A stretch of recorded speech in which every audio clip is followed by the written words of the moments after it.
I guess we'll just make do with whatever we have. I guess what I want to talk about today is how, great things are born out of crises. And I first of all would like to thank the organizers and everybody that's taken the time to show up here today. I think events like this are especially important in times like these.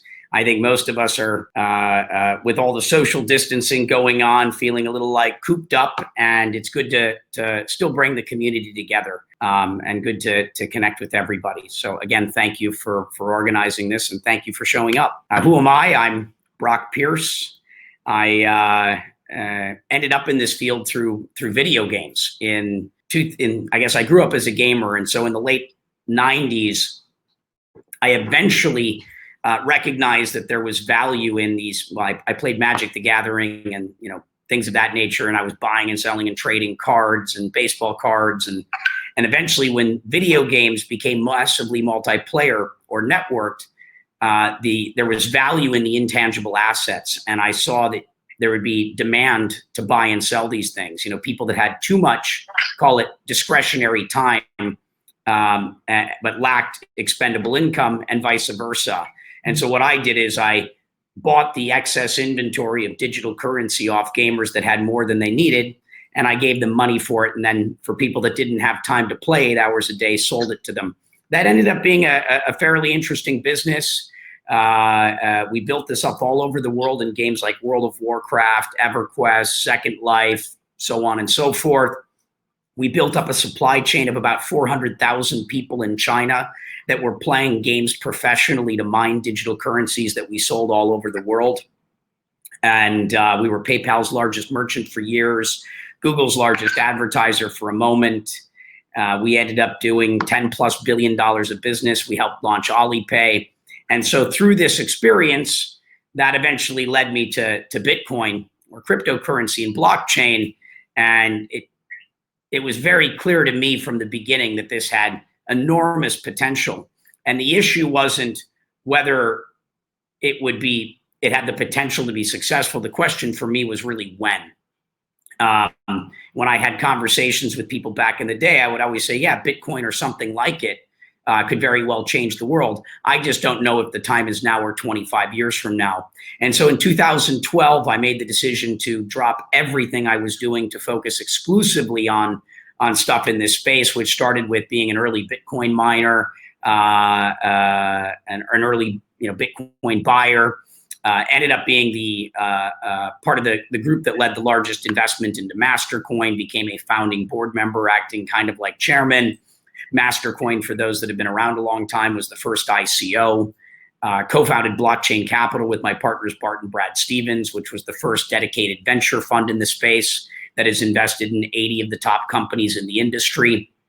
Co-founded Tether, recognizing the need for a stable coin that would allow people to easily move their money from one exchange to another, or to, if you're a trader, to be able to essentially hedge out of to exit the crypto position and easily re-enter. Tether is doing $10 trillion plus a year of transactions now. Got elected to the Bitcoin Foundation board in early 2014, where I've been chairman. With Blockchain Capital, we eventually, for Fund 3, started BCAP, which was the first ever security token. Also assisted in the creation of EOS, or Block 1, where we the largest CEO or today. And I think that's more than enough about my background. I feel like I've said too much. Where are we now? It's the year 2020. I like to think of this the visionary 20s, or when they talked about the 1920s, they called them the roaring 20s. And so I think we need to upgrade that name. And so I like to refer to this decade as the soaring 20s. And we're clearly off to a really interesting and complicated start. Coronavirus is something that is disrupting all of our lives and all of our businesses all over the planet. Really wild times, huge impact that's going to come out of it. And we can take a moment to talk a little bit about some of the negative things, but the goal is to really focus on the positive, the good things that come out of situations like this. Clearly, we all need to be socially distancing ourselves. This is a virus with a very high K factor, or the rate at which it spreads for each person that gets it in a normal environment, how many people they're going to infect. And so this is definitely, in combating a virus, the best thing we can do is essentially quarantine ourselves. It comes from the Venetian language. It's a Venetian word. And quarantine means 40 days. And it came from the plague. And what you would do is you would quarantine boats or things or people for a 40-day period to ensure that the plague didn't enter the city. And so for those that don't know, the literal meaning of quarantine means 40 days. And so self-quarantining is an important thing you can do. And I think that the economic impact of this is, the side effects of this, so the virus itself is obviously infecting a large number of people. Fortunately, not as many as it could, because so many of us are quarantining ourselves. But the other effects, the side effects of this are also enormous. People, the health system being overrun, and people needing to go to the hospital for some other reason and not care services that normally would be available. Businesses are all shut down. This is an essentials is, and once a business close a restaurant or you close a business, markets reopen. It's not like you can just easily put the band back together and things don't just it's not like a light switch. You turn it off and back on again. Many of these things will never restart. And so it's, really wild times. But it's worth noting that during the last Great Recession, or the economic recession that's being founded, Airbnb was founded, Slack was founded, just what, Square, Venmo. And as I like to say, bull markets produce bullshit, excuse my language, and bear markets bear fruit. And so I think this is an incredible opportunity for those of you that are working on things, in part because of the time that right now, everybody working harder than ever because, social lives other than, these types of events and our Zoom dance parties are more or less over. Other things that the crypto market, is experiencing. We're outperforming, gold and equities. So I guess that's a very good thing. Not quite as well as I might have hoped. The entire market seems to have taken quite a bath. But at least in the short term, crypto seems to be recovering. But then again, so is the stock market. But that's an interesting thing. Venezuela's petros are actually being used. The governments are airdropping them, or Venezuela's government is airdropping it to doctors. And another thing that I think that's worth noting here is, as the U.S. government is giving away $2+ trillion, specifically the money it's giving to people right now, what does that look like to you? It looks like the biggest airdrop in history to me. And it appears that the work that we're doing in this industry is being observed, recognized, and even copied to some extent. So interesting to see. Guy Kauki obviously thinks that as you're receiving this, that the effects of this and economic impact it's having, and the large amounts of money printing, he thinks is going to have is a big potential threat to the fiat monetary system. But interesting to see very high profile people that the masses listen to when it comes to financial advice saying, buy gold, buy silver, buy Bitcoin. Thought that's worth noting. And there's other just good things that are happening in the background that are completely unrelated to this. India lifting its ban on the central banks around cryptocurrency. India becoming a market for crypto is, a big potential deal. So that's exciting. And within the crypto community, I don't know the this, and I recommend you. Binance, I think, as an organization, is doing the best of any of the crypto companies in seeing what they can do as an organization to support philanthropic efforts and create positive change in the world. They started this Crypto Against COVID campaign. Not familiar with Binance.charity, I recommend checking it out. Most of my, I've given a little bit of money to here and there at events, but it hadn't been my primary focus. That's changed over the last, few years. But I've always viewed charity or philanthropy as kind of as a broken system. I don't think broken is the right words. Let's just say it's a system where there's a lot of room for improvement. And, the areas that I see there is efficiency. There's a lot of overhead. As a conscious capitalist, when I give $1, I don't want to see 20 cents going to a cause. I want to see $1 going to a cause, or at least something close to it. Ideally, I want to see a multiplier on that, not just like in the same way I seek a return on investment, I seek a return on impact.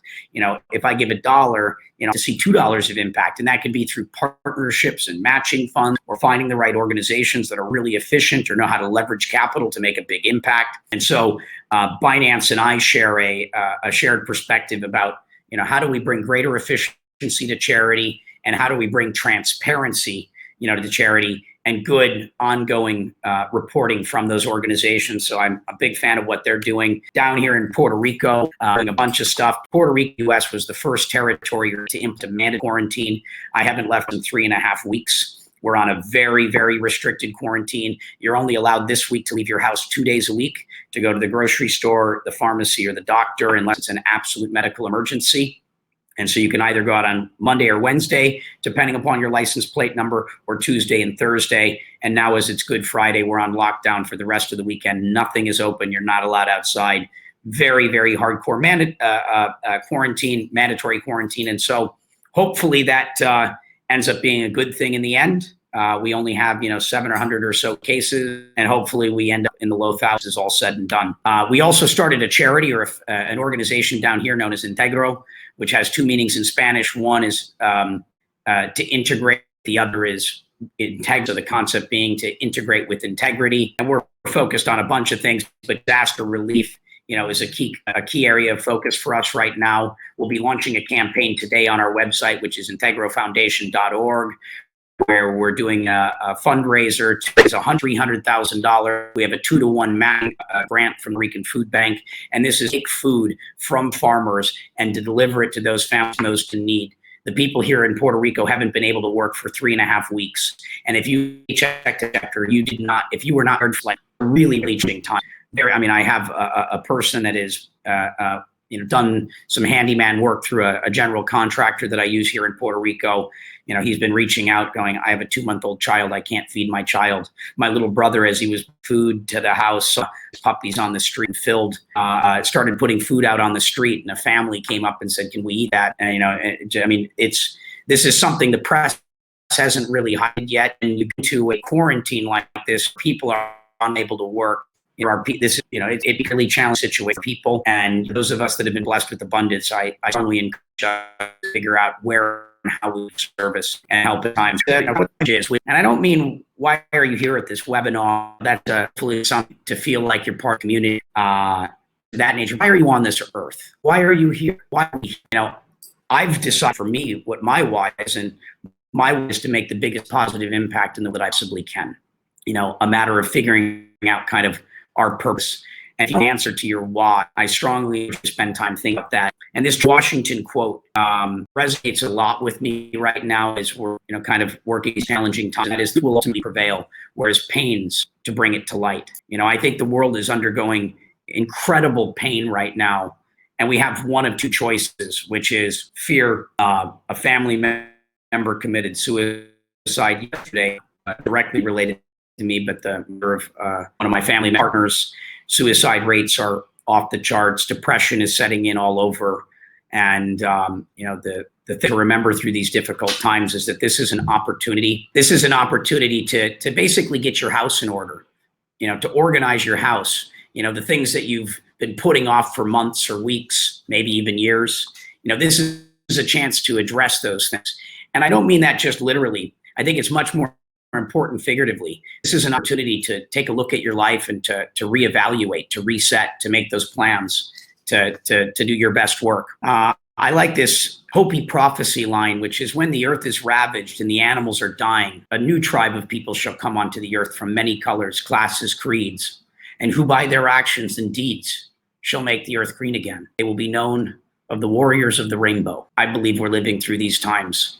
And in order to change yourself outside, you must first change inside, because we only have the power to change ourselves. We can only change ourselves, and through our actions, we may inspire others to change themselves. And it's important in these times to really focus on being your best self, to live your highest potential. I like to tip my hat to Satoshi, and I use a lot of Japanese words.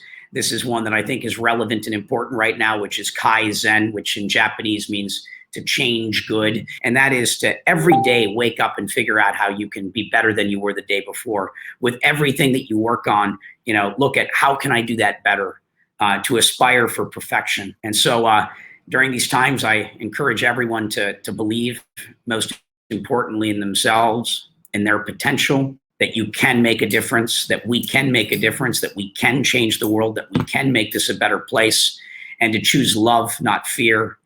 This is a time to be hopeful. When this is all over, I believe that humanity is going through a great awakening. And I think that after this is all said and done, we will be better for it. And don't forget to love our mothers, specifically Mother Earth. I like to talk about kind of, again, what motivates me, which is a new definition of a billionaire as someone who positively impacts the lives of 1 billion people. And so how can we do this? How can we, impact 1 billion lives? How can we build a better world? Well, it takes teamwork. Certainly none of us are going to do this by ourselves. So teamwork makes that dream work. And I encourage you. Oh, and we have new tools. And the tools that we're, as an industry, specifically focused on, I think, are going to be instrumental in making the great changes that are possible right now. But more importantly, I encourage everyone to dream, no matter what industry you're in, no matter what you're doing. Dream. Dream big. Visualize in these visionary 20s the world that you want to create, the products you want to create, and why you want to create them, and what they're here to do. To focus on the impact or the goal, but to dream, and dream as big as you can, because nothing is impossible.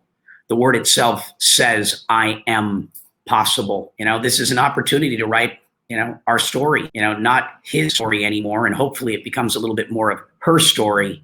And so what kind of story do you want to write? What will the people of the future say about us as more of us unplug from the matrix every day, awakening to the fact that we are the main characters in the movie of our lives?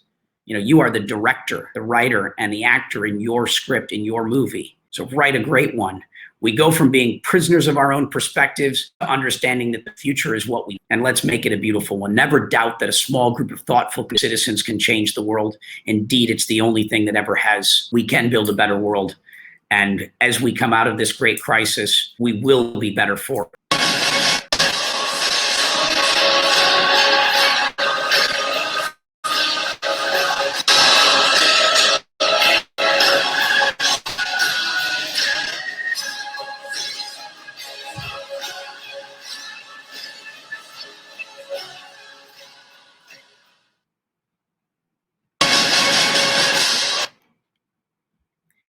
So I'd like to thank everyone for bearing with me. Sorry for the technical difficulties this morning. If any of you feel called to supporting the work that we're doing in Puerto Rico, it's feedpuertorico.org is a link to this COVID campaign to support those who need so very much. And enjoy the rest of your day. Thank you so much, Brock. Really appreciate it. Wonderful words of wisdom. With that said, we're going to be moving on. So everybody stay tuned. The next one, put on by George Pullen as a moderator, will be the rise of fiat currencies and the gold standard.